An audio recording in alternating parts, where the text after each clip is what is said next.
আমাৰ ৰিয়ানক হস্পিটেললৈ নিয়াৰ পৰা ডিছচাৰ্জ দিয়ালৈকে কেইটামান ক্লিপ মই যিমানখিনি পাৰোঁ তাকে কেমেৰাত বন্দী কৰি ৰাখিছিলোঁ। তাকে ভাবিলোঁ আজি আপোনালোকৰ লগত ভিডিঅ'টো শ্বেয়াৰ কৰোঁ আৰু প্ৰথমৰ পৰা আৰম্ভণিৰ পৰা কথাখিনি শুনিব, প্ৰকৃততে ল'ৰাটোৰ কি হৈছিল, কিয় হৈছিল আৰু কেনেকৈ ভাল হৈছে, বাকী ট্ৰিটমেণ্ট কৰি চলি আছে বৰ্তমানলৈকে। ৰিয়ানৰ যোৱা দেওবাৰৰ পৰা যিহেতু জ্বৰ হৈছিল, বহুত বেছি জ্বৰ, আৰু তাৰ আগতে তাৰ অকণমান কফ এটা হৈ আছিলে আৰু জ্বৰ কাহ দুইটা মিলিয়ে শেষত তাৰ লেট্ৰিনৰ প্ৰব্লেম হ'ল। মানে লেট্ৰিন কৰোঁতে খুব বেছি তাৰ পেটত ধৰে, নাড়ীটোৰ ওচৰতে মানে খুব বেছি ধৰে আৰু সি লেট্ৰিন কৰাৰ সময়ত খুব বেছি কান্দে, আমনি কৰে আৰু পেটটোত ধৰি একেবাৰে কোজা হৈ যায়, কোঙা হৈ যায়। যেনেকৈ খুব বেছি পেটত ধৰিলে আমাৰ যেনেকুৱা লাগে ঠিক তাৰো তেনেকুৱাই হৈছিল চাগৈ, মোৰ অনুমান। 5:32 আৰু ডক্টৰ অহা কথা আছিলে 5:30 বজাত, কিন্তু আমাৰ ৰিয়ান নাথাকে, ৰিয়ান একদম বাহিৰত যায়। মানে মই বাৰু ভিতৰতে আছোঁ বৰ্তমান আৰু মোৰ ভাগৰ লাগি গৈছেগৈ, কালিৰ পৰা দৌৰি আছোঁ।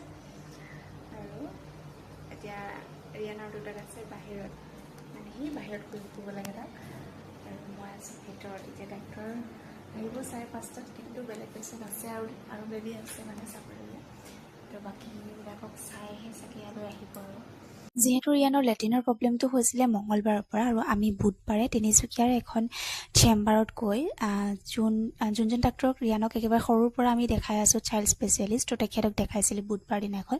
আৰু বুধবাৰ দিনাখন দেখাই বৃহস্পতিবাৰলৈকে সি অলপো ভাল নোপোৱাত আমি বৃহস্পতিবাৰে লৈ গ'লোঁ ডিব্ৰুগড় আদিত্যলৈ। আৰু আহিলে 5:40, তো সি ইমানেই কান্দিছে মানে সি ৰুমটোত ভিতৰত নাথাকে, সি বাহিৰত যায়।